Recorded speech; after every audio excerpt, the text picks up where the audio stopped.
The bathroom light was too bright for that hour, the kind that makes every small flaw feel louder than it is. The mirror held us both in a narrow rectangle, her face angled forward, mine just behind her shoulder. I remember the smell of hairspray mixing with the lemon cleaner we'd used on the sink earlier that day. The fan hummed. Somewhere outside, a car alarm chirped and then stopped. When she said it, she didn't turn around.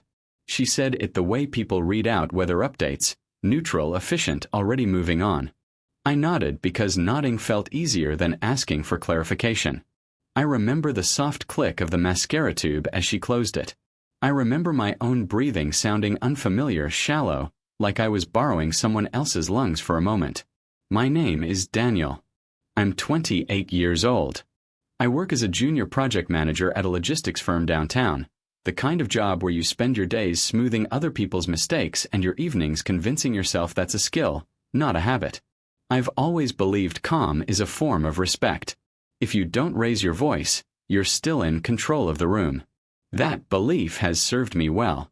It's also cost me time. On the drive to the party, the radio stayed low. She tapped her phone against her knee, checking messages, her reflection flashing across the windshield whenever a streetlight passed. I thought of a different night months earlier, when she'd asked me to come inside with her, had laced her fingers through mine at the door like it mattered who saw. That memory drifted in without asking, then slid away as the car slowed. At the curb, she leaned over and kissed my cheek. Quick, careful, like a receipt being stamped. "Don't wait up," she said. Her perfume lingered after she shut the door, something warm and expensive that didn't belong to the street. I watched her walk toward the house, shoulders squared, already someone else's version of herself. The porch light flicked on. Laughter spilled out when the door opened. Then it closed. I drove home with the windows cracked. Cold air cut through the car, carrying the smell of rain that hadn't started yet. At the apartment, the hallway lights buzzed faintly. My keys sounded too loud. Inside, the place felt staged, pillows aligned, coffee mugs drying on the rack, a jacket of hers slung over the chair like a placeholder.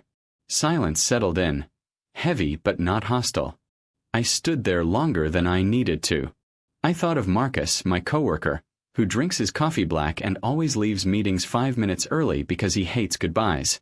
He once told me boundaries aren't ultimatums. They're directions. I hadn't known what to do with that at the time. It floated back now, uninvited, as I opened the closet. Packing was quiet work. Fabric sliding. Zippers whispering shut. I folded things I'd bought with her in mind. Shirts she liked, a sweater she claimed made me look older. Each item felt neutral in my hands, stripped of context. I left the heavy stuff. I took what I needed. Down the hall, Mrs. Alvarez from 3B was unlocking her door, grocery bags cutting into her wrists. She teaches piano lessons out of her living room and smells faintly of detergent and oranges. She smiled like she always does. "Late night?" she asked. "Something like that," I said. She nodded, the way people do when they understand more than they ask. When I left, the elevator groaned before descending. Outside, the first drops of rain finally fell, tapping the hood of my car in an uneven rhythm. I didn't know where I was going yet. I only knew I wasn't staying. I ended up at my sister's place across town, a narrow duplex that always smells like laundry detergent and burnt toast. Emily works nights as an ER nurse. She leaves mugs half-finished and never remembers where she put her keys. When she opened the door, her hair was still damp from a rushed shower, scrubs folded over one arm. "You okay?" she asked, already stepping aside. "I will be," I said, which felt true enough to use. I took the couch. The fabric was rough against my neck. The window above it rattled every time a truck passed. Emily didn't press. She never does. She poured water into a glass, slid it across the coffee table, and disappeared into her room. That quiet support settled around me like a blanket I hadn't realized I was cold without. Sleep came in pieces. I kept waking to the sound of my phone buzzing against the wood floor, though it wasn't. At some point, rain started again, heavier this time, drumming the roof with a steady insistence. I stared at the ceiling and thought about how often I'd learned to doubt my own reactions. There had been comments before. Small ones. You're too sensitive. You read into things. Once, after I asked why she'd canceled dinner again, she laughed and said, "You're acting like my dad." I remember the kitchen that night. Garlic on the cutting board, the hum of the fridge, the way she didn't look up when she said it. I remember apologizing for my tone when I hadn't raised my voice. In the morning, the apartment smelled like coffee and antiseptic soap. Emily sat at the table scrolling through her phone, her foot tapping. "You want eggs?" she asked. "No," I said. "But thanks." My phone finally buzzed for real around noon. A message from her. "Why did you leave?" I read it twice, noticing how the question landed the responsibility back in my hands. Neat and contained. I typed erased, typed again. "You asked me to act like we weren't together." The reply came fast. I was joking. "You always take things so seriously." The words pressed against something tender. I felt that familiar tilt inside me, the urge to explain myself better, to find the sentence that would make it all reasonable. Another memory drifted up. Her hand on my arm at a bar, smiling for a photo, whispering later that she didn't like how I hovered. 2 moments, same night, incompatible truths. Emily watched my face change. "What?" she asked. "Nothing," I said, then corrected myself. "It's the usual." She nodded, jaw tightening in a way that told me she was holding back commentary. "You don't have to justify being uncomfortable," she said. Simple. Clean. I stored it away. An hour later, the call came. Her voice sounded light, almost amused. "You really packed up over that?" "I listened," I said. "You were clear." She sighed. "You're twisting it. Everyone there knows I'm with you." "I just didn't want drama." "What drama?" I asked. Silence stretched. Then softer. "Why are you trying to make me the bad guy?" I looked out the window at the wet street, the way the light caught on puddles and broke apart. I thought of my job, of how often I absorb blame to keep things moving. I felt my chest tighten, not with anger, but with clarity. "I'm not," I said. "I'm telling you how it felt." "You're overreacting," she said. "You always do this." The call ended soon after, unresolved by design. I set the phone down. The room felt very still. For the first time, I didn't reach for reassurance. I let the quiet do its work. By late afternoon, the rain had thinned into a gray mist that clung to the windows. Emily left for her shift, tugging on her jacket, pausing at the door. "Text me if you need anything," she said. "Not if you're okay. Just anything." It mattered. Alone again, I sat at the small table with my laptop open but untouched. The apartment hummed with ordinary sounds, the refrigerator cycling, the faint tick of the wall clock. I poured myself coffee that had gone bitter from sitting too long on the burner. The smell filled the room, grounding, familiar. I took a sip and felt it burn my tongue, welcomed the sharpness. I replayed the phone call without trying to fix it this time. I noticed details I'd skipped before, how quickly she'd reframed it, how easily my reaction became the problem. There was a pattern there, subtle but consistent. When I needed clarity, I was intense. When I asked for reassurance, I was clingy. When I pulled back, I was punishing her. A memory drifted in from last winter.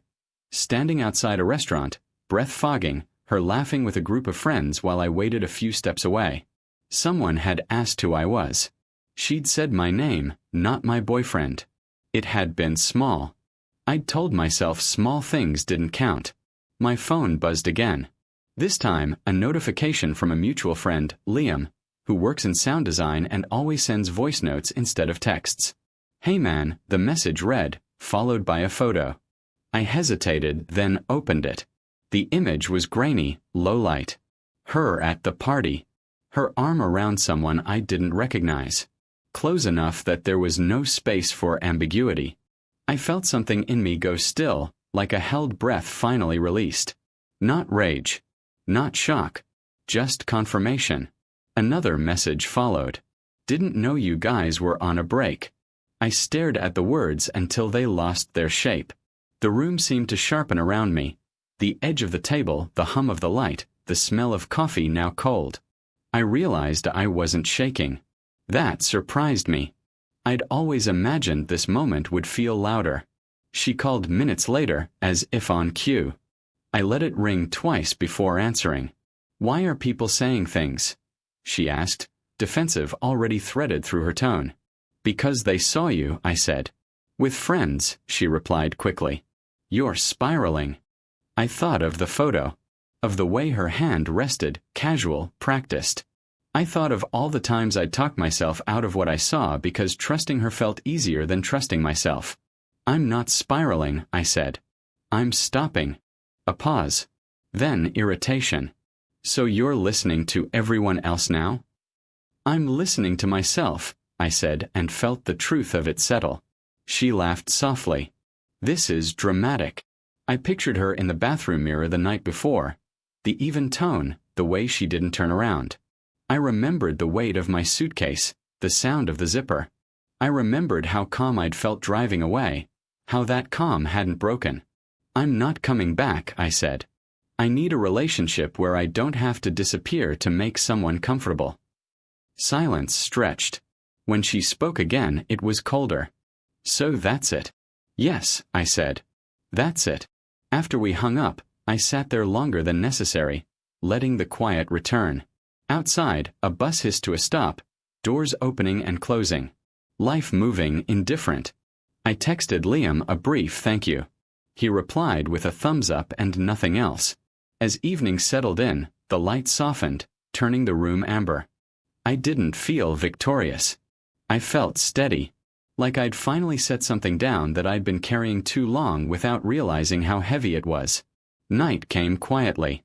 Emily texted during a lull at work, "You good?" And I replied with a simple yeah. It wasn't a lie. It wasn't a full truth either. It was enough. I drove back to the apartment once, just to collect the last things I'd left behind. The hallway smelled like wet carpet and old paint. Inside, the rooms looked smaller than I remembered, as if the space had already adjusted to my absence. I took my toothbrush, a book I'd been halfway through, the spare charger from the drawer. I didn't linger over the jacket on the chair this time.